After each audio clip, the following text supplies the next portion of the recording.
दुश्मन भी आखिर हम जैसा ही निकला, उसे भी बात करने का एक बहाना चाहिए था। वो जो कल तक नजरें चुराते थे हमसे, आज मुस्कुरा कर मिल लिए तो किस्सा ही बदल गया। होली के बहाने दिल मिलने के किस्से तो कई बार सुने, लेकिन किसी की शादी में सियासी दुश्मनों की दोस्ती वाला ऐसा नजारा पहली बार ही दिख रहा था। अशोक गहलोत और सचिन पायलट, इन दोनों नेताओं का नाम अगर एक साथ लिया जाता था तो शायद बस इसीलिए कि जरूर दोनों ने एक दूसरे के बारे में कोई टिप्पणी जरूर की होगी। दोनों की सियासी दुश्मनी भी किसी से छिपी नहीं है, लेकिन देखिए जयपुर में नेता विपक्ष टीकाराम जूली की बेटी की शादी में जब ये दोनों सियासी दिग्गज आमने सामने आए तो सारी कहानी ही पलट गई।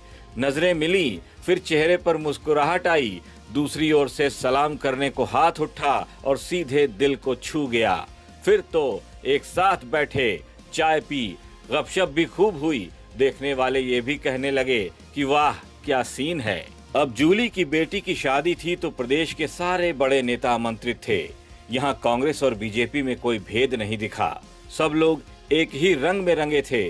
जूली जी तो स्टेज पर चढ़े तो रुकने का नाम ही नहीं लिया। ऐसा लग रहा था कि डोटासरा जी के गमछा डांस का मुकाबला करने मैदान में आए हों। जनाब रुकने का तो नाम ही नहीं ले रहे थे। जूली जी की बेटी की शादी में सीएम से लेकर विधायक तक सारे नेता मौजूद थे। आरएलपी चीफ हनुमान बेनीवाल भी पहुंचे थे। बेनीवाल की धुर विरोधी दिव्या मदेरणा भी आई थीं। दिव्या मदेरणा शायद जानबूझकर वसुंधरा राजे के और करीब जा रही थीं, ताकि ये तस्वीरें हनुमान बेनीवाल देखें तो उनकी भी आंखें खुली की खुली रह जाएं। कहते हैं कि सियासी दुश्मन को तड़पाना हो तो उसके विरोधी से हाथ मिला लीजिए और फिर देखिए असली तमाशा। हालांकि बेनीवाल ने इस सब पर ध्यान नहीं दिया। वो आए और वर वधू को आशीर्वाद देकर चले गए। कुल मिलाकर इस शादी के समारोह में सभी दलों के सारे नेता एक साथ थे। ऐसा लग रहा था मानो सर्वदलीय बैठक के बाद कोई पार्टी चल रही हो।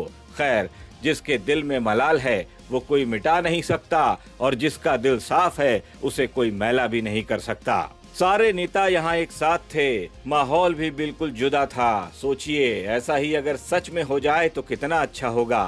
किसी ने सच ही कहा है, रंजिशें रख कर क्या पाया है जमाने ने, एक सलाम ने कई दिलों को करीब ला दिया।